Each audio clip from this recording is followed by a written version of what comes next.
Leave it with me. Also, by the time that goes on Netflix, I'd have been playing arenas around the world. It'd be hitting hard, people would be laughing. So if you are an African woman and you just had a baby in Africa and the doctor goes, oh, I'm sorry, your baby's got AIDS. You go, oh my God, you're there. You know, a little baby's got, you're there with your husband and you go, oh, our baby's got AIDS, Jeff. Jeff.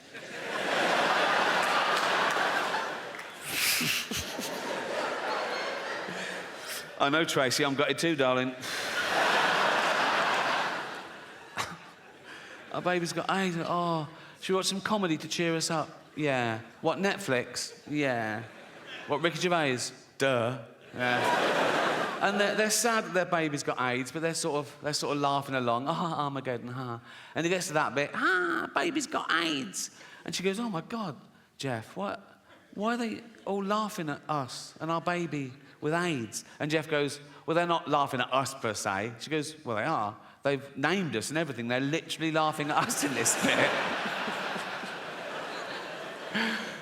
And Jeff goes, yeah, but we're a fictional couple with a fictional baby with AIDS. Anyone offended by that is a fucking moron. And then he goes, and at least he didn't do the accent. So... And then she goes, yeah, but only because Jane begged him not to. It's funny because it's true.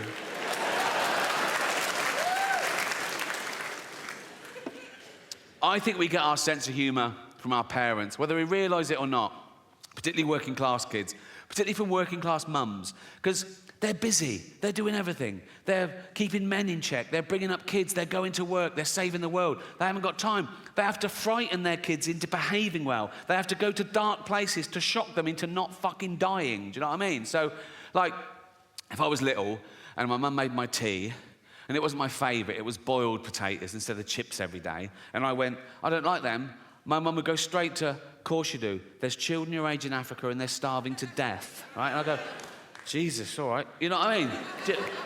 The true story, I was 7 years old, right? And I'd been playing in the park and I came running in and my mum went, Ricky, come here, sit down. There must have been a local pedo incident, right? And my mum went, never go in the toilets in the park again. And I went, why?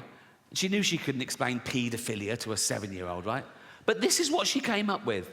She said, because there's a man going round and he's cutting little boys' willies off. I was like, what, that's a fucking thing, is it? I didn't sleep for a week. And it worked. I never went in those fucking toilets again. But she knew instinctively. If she'd have gone, Ricky, come in, sit down. What's the matter? Never go in the toilets again. Why not? There's a paedophile. What's a paedophile? Oh, he's a man who gives you sweets and puppies. Bring it on, you know what I mean? At 7 years old, I'd wank off anyone for a puppy. I'd be like that, wouldn't it? Be like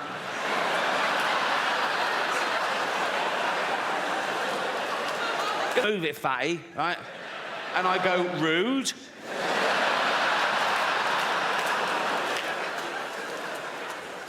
No, that has ruined the whole experience, if I'm honest.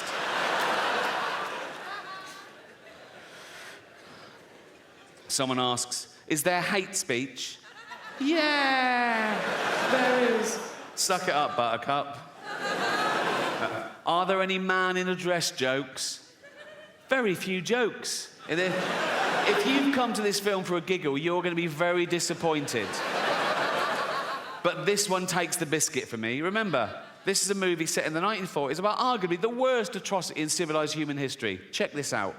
Is someone misgendered? Fucking hell. This is quite sweet.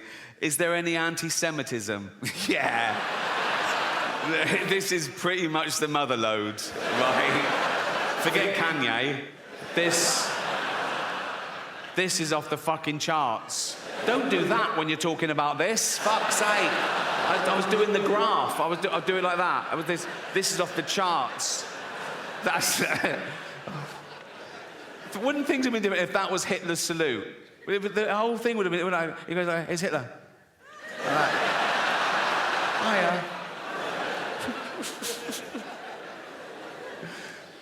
This is interesting. Does it have a sad ending? right? Someone says yes, and then someone else says no. And I thought about it.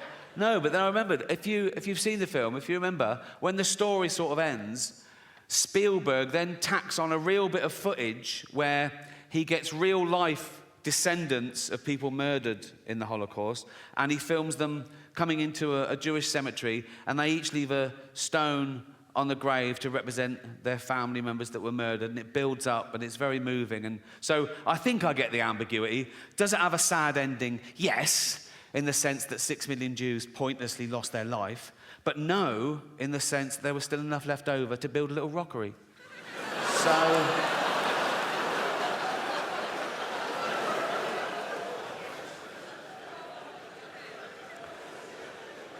I asked one question myself on this. Is James Corden in it?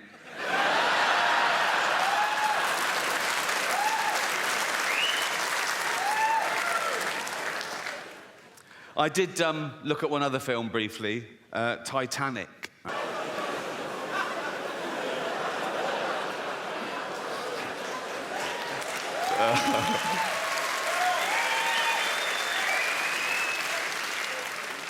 That's the one, isn't it? That's the one. Listen, I know white people are the worst. I know that. That's why no one likes a fucking white middle-aged man anymore until we need a boiler fixing. Then it's get the bald bloke round now. Critical race theory, have you heard of that? Being taught in schools now, particularly in trendy areas like LA, right? Just like 5-year-old kids and 6-year-old kids. If you haven't heard it, in a nutshell, critical race theory says that all white people are racist. It says that we're born racist and we continue to be racist because we're affording the privilege of a racist society set up by our forefathers, okay? So basically, all white people are racist and there's nothing we can do about it, which is a relief.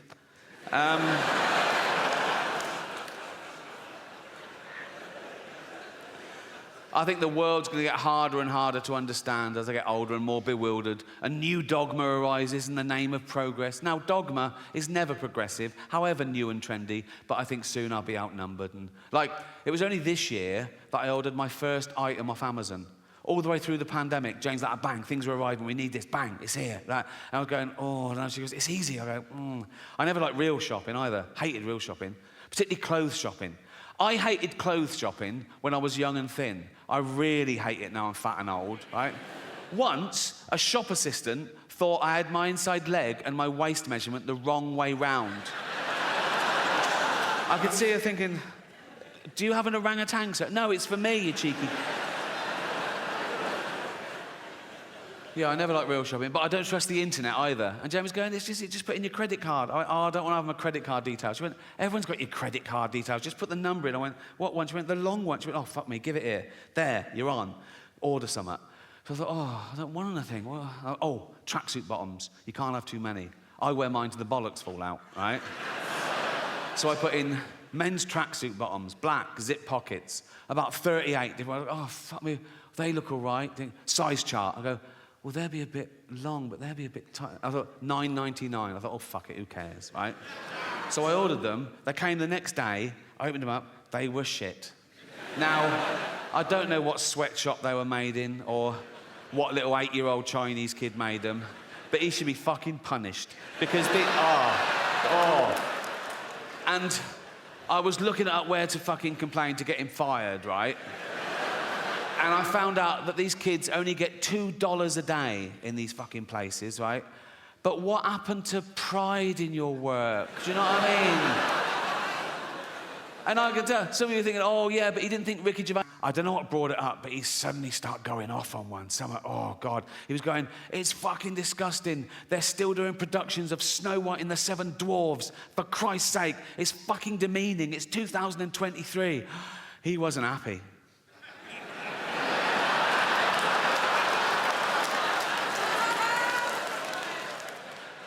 He was grumpy, wasn't he? He's got a point now, hasn't he? Obviously, he's got a point. But the thing is, it's all right for him because he's a multi-millionaire Hollywood actor, and he's a great actor as well. He does Shakespeare and everything. A lot of dwarves in entertainment aren't that great. No, some of them are fucking... They're props, right? No, let's be... they're lucky to be fired from a fucking cannon, right? And so, dancing around Snow White for 3 weeks of the year, that is their, like, holy grail, and he's gonna fuck it for them. If he takes that, what can they do? And he's not saying you should do Snow White and the Seven Dwarfs with normal size actors. You can't do that either. You get in trouble for that in Hollywood, or you can't take a dwarf's job or a disabled person's job. Like, Eddie Redmayne got in trouble when he played Stephen Hawking in the biopic, The Life Story of Stephen Hawking, right? Won an Oscar for it, and that's when the backlash started. People going, no, it should be played by a real disabled creature, all this... Right? And they're going, the actor should have the same disability as the person they're portraying. But it was the life story of Stephen Hawking, right? So for the first part of the film, the cunt could walk, right? So I put it to you, what is easier? Getting an actor who can walk, pretend he can't for the last bit of the film, or get an actor who can't walk, pretend he can for the first bit. How would that even fucking work? Puppetry, think. You can't always find an actor with the same disability as the person they're portraying. They're fucking actors. What if they did a biopic of Helen Keller, the deaf, dumb and blind girl? Well, what's the chances of finding a deaf, dumb and blind actress who can play that role? And if you did, you go right into the director and go, we found a deaf, dumb and blind girl. What did she say? She didn't even answer the fucking phone. Oh, don't get me started. Cultural appropriation. Have you heard of that? Cultural appropriation, the latest no-no. Now, again, in my day, it was considered a good thing to swap ideas with other cultures, with other nations, to share things with other races, to assimilate. It was the opposite of racist. Now it's racist. Gwen Stefani got in trouble in her last video because she had her blonde hair in dread. Right? If I ad lib, I haven't even thought it before. And I have some terrible fucking thoughts. But you can't help that, can you? You can't choose your thoughts. They just appear. It's too late. You have a thought, and it goes, I'm a thought. And you go, oh, fuck, I've thought that. And then sometimes the thought will go, now say it. And I say it, and Netflix. My last show, Supernature, dropped on Netflix last year. Big backlash, wasn't there? Big backlash. People going, you can't say that. You can. You can. I did.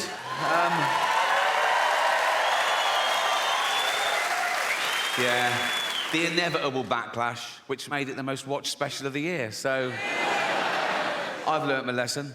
No, I have learnt my lesson, and that's why I'm going to be woke from now on. It's about time. Well, I'm sorry.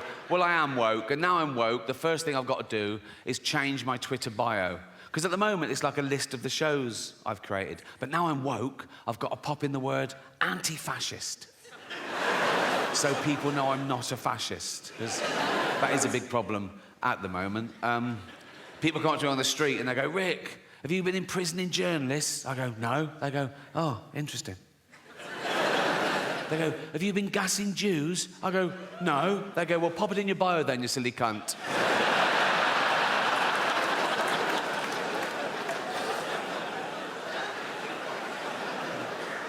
So, yeah. I'm not a fascist. It's an odd thing to just declare, isn't it, that you're not a fascist? We assume, don't we? You wouldn't go up to someone on the street and do that, would you? And go to, oh, by the way, I'm not a fascist. You know, it's like they protest too much. It's like going into a school and going, I'm not a pedo, so just forget I even mentioned it. So these kids are safe running around me.